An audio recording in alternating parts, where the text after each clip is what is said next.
आकाशवाणी पटना है। अब आप अभिषेक दास से प्रादेशिक समाचार सुनिए। पहले मुख्य समाचार। उपराष्ट्रपति जगदीप धनखड़ ने विकसित भारत के लक्ष्य को हासिल करने के लिए सभी से मिलकर काम करने की अपील की।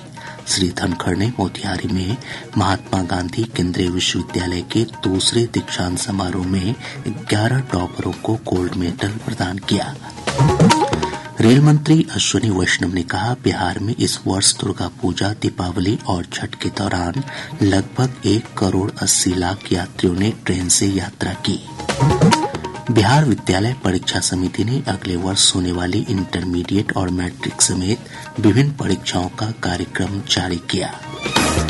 और मौसम विभाग ने अगले 2 दिनों के दौरान पटना, बक्सर, लखीसराय, सुपौल, अररिया और पूर्णिया समेत राज्य के उत्तर पूर्वी और दक्षिणी हिस्सों में हल्की बारिश की संभावना जताई। अब समाचार विस्तार से। उपराष्ट्रपति जगदीप धनखड़ ने वर्ष 2047 तक भारत को विकसित राष्ट्र बनाने के लिए देश के हर नागरिक से मिलकर काम करने की अपील की है। श्री धनखड़ आज मोतिहारी में महात्मा गांधी केंद्रीय विश्वविद्यालय के दूसरे दीक्षांत समारोह को संबोधित कर रहे थे। उन्होंने कहा कि इस लक्ष्य को प्राप्त करने के लिए प्रति व्यक्ति आय में 8 गुना बढ़ोतरी करनी होगी। विकसित भारत 2047 सपना नहीं है, हमारा लक्ष्य है और इस लक्ष्य के लिए हमें बहुत कुछ आहुति देनी पड़ेगी। हर किसी को योगदान देना पड़ेगा। आप अंदाजा लगाइए, विकसित भारत के लिए प्रति व्यक्ति जो आय आज है उसमें 8 गुना बढ़ोतरी होनी है। अक्सर लोग मुझे कहते हैं कि इसी नागरिक क्या करे, बहुत बड़ा मुद्दा है। श्री धनखड़ ने सभी देशवासियों से एक पेड़ मां के नाम अभियान के तहत पौधारोपण की भी अपील की। प्रधानमंत्री जी का एक आह्वान था, एक पेड़ मां के नाम, मैंने भी लगाया, मां महीने में भी लगाया। ये एक व्यक्ति का कृत्य है, पर 140 करोड़ लोग जब ऐसा करेंगे, बच्चे के नाम भी कर दो कि भाई अब तेरी मां के नाम का पेड़ में लगाता हूं, तो बाद में लगा, तो कितनी बड़ी क्रांति आएगी। इससे पूर्व उपराष्ट्रपति ने विभिन्न संकायों के टॉपर 11 छात्र छात्राओं को गोल्ड मेडल प्रदान किया। इनमें 3 छात्राओं को चांसलर मेडल दिया गया। साथ ही कुल 433 छात्र छात्राओं को उपाधि प्रदान की गई। इससे पहले उपराष्ट्रपति ने विश्वविद्यालय परिसर में महात्मा गांधी की प्रतिमा पर माल्यार्पण कर उन्हें श्रद्धांजलि अर्पित की और पौधारोपण किया। इस अवसर पर राज्यपाल राजेंद्र विश्वनाथ आर्लेकर और स्थानीय सांसद राधा मोहन सिंह भी उपस्थित थे। बिहार में इस वर्ष दुर्गा पूजा, दीपावली और छठ के दौरान लगभग 1,80,00,000 यात्रियों ने ट्रेन से यात्रा की। अक्टूबर और नवंबर में 61 दिनों के दौरान नियमित ट्रेन के अतिरिक्त स्पेशल ट्रेन के 79,990 फेरे चले। इसके साथ ही गर्मियों की छुट्टी में विशेष रेलगाड़ियों ने 13,523 फेरे लगाए थे। रेल मंत्री अश्विनी वैष्णव ने राज्यसभा में भाजपा सांसद भीम सिंह के एक सवाल के जवाब में ये जानकारी दी। बिहार विद्यालय परीक्षा समिति ने अगले वर्ष होने वाली विभिन्न परीक्षाओं का कार्यक्रम जारी कर दिया है।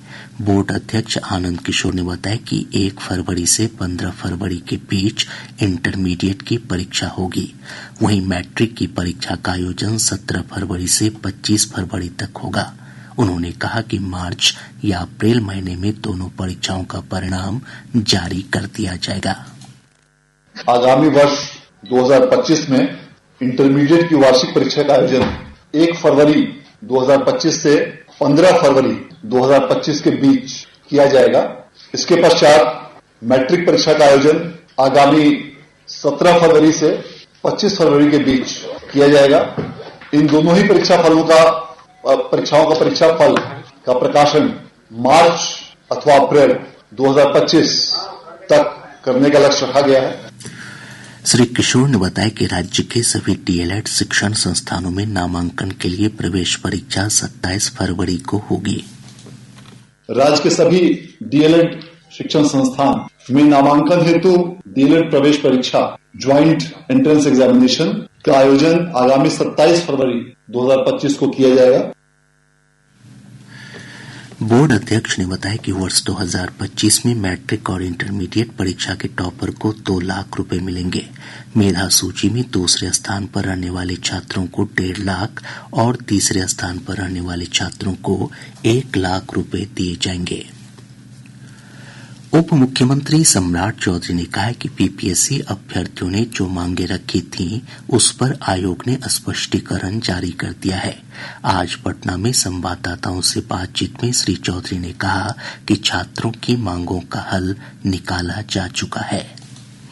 सॉल्यूशन हो चुके हैं। पूरी तरह सरकार बच्चों के साथ खड़ा है और बच्चों के जैसे ही मुद्दे खड़े हुए तुरंत बीपीएससी के द्वारा जवाब देने का काम किया गया। इसलिए जो लाखों बच्चे हमारे जो अभ्यर्थी हैं, जो परीक्षा देना चाहते हैं, वो पूरी तरह बीपीएससी की ओर ध्यान दें, यही आग्रह। इधर नगर विकास और आवास विभाग के मंत्री नितिन नवीन ने कहा कि बीपीएससी अभ्यर्थियों की मांगों को लेकर सरकार संवेदनशील है। बिहार के छात्रों को और जो हमारे युवा हैं, उनको ये जरूर समझना है कि बिहार ने आज जो सरकार चली, उन्होंने रोजगार के अवसर उत्पन्न किए हैं, लेकिन आज का युवा छात्रों को समझना है कि एक कड़ाई से एग्जाम हो रहा है, बीपीएससी की कहीं भी कोई कमी है उसको दूर करने के लिए हमेशा सरकार तत्पर है। माननीय मुख्यमंत्री जी खुद अपने दिशा निर्देश में पहल करते हैं। आयोग ने भी जो उनके ग्रीवांस है उसको दूर करने का प्रयास किया।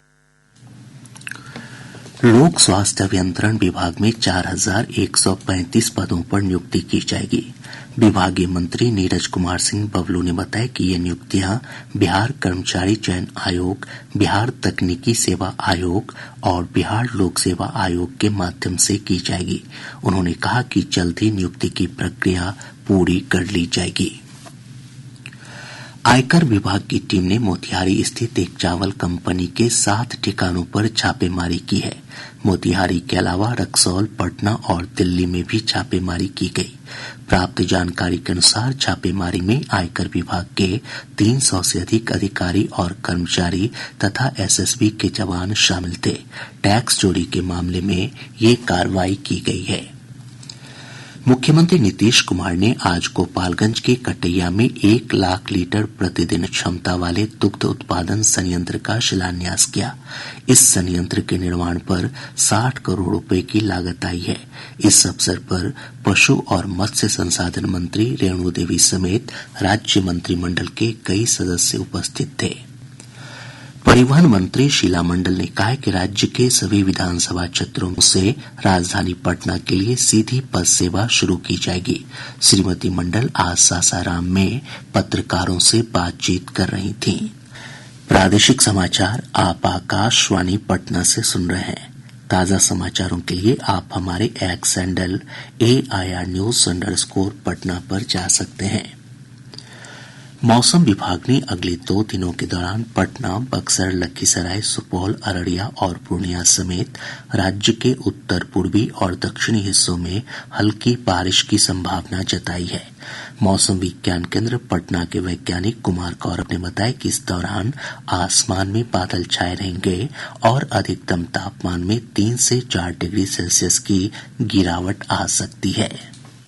आज के मौसम विश्लेषण के अनुसार अगले 24 घंटों के दौरान मौसम शुष्क बना रहेगा। तत्पश्चात 8 एवं 9 दिसंबर में मौसम में परिवर्तन की संभावना है। आकाश में बादल देखे जा सकते हैं, जिसके कारण अधिकतम तापमान में 3 से 4 डिग्री सेल्सियस की कमी होने का पूर्वानुमान है। राज्य के विशेषकर दक्षिण एवं पूर्वी भाग में 1 या 2 स्थानों में हल्की वर्षा की भी संभावना है।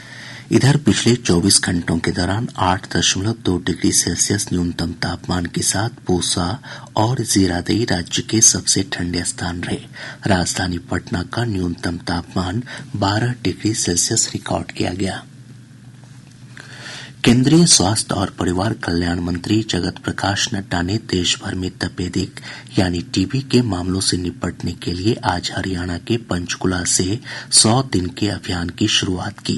यह अभियान 33 राज्यों और केंद्र शासित प्रदेशों के 347 जिलों में चलाया जाएगा। आज सशस्त्र सेना झंडा दिवस है। यह दिवस भारतीय सशस्त्र बलों के कर्मियों के कल्याण के लिए देशवासियों से धन संग्रह के प्रति समर्पित दिन है। रक्षा मंत्री राजनाथ सिंह ने इस अवसर पर भारतीय सैन्य बलों के साहस, वीरता, धैर्य और बलिदान को नमन किया।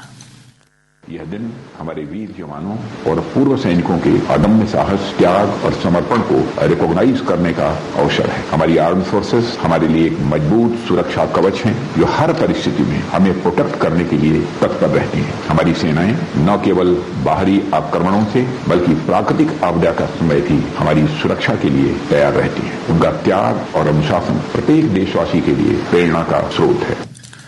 रक्षा मंत्री ने भारत की सुरक्षा में महत्वपूर्ण भूमिका निभाने के लिए सेना की सराहना की और सभी से झंडा दिवस कोष में स्वेच्छा से योगदान देने का आग्रह किया।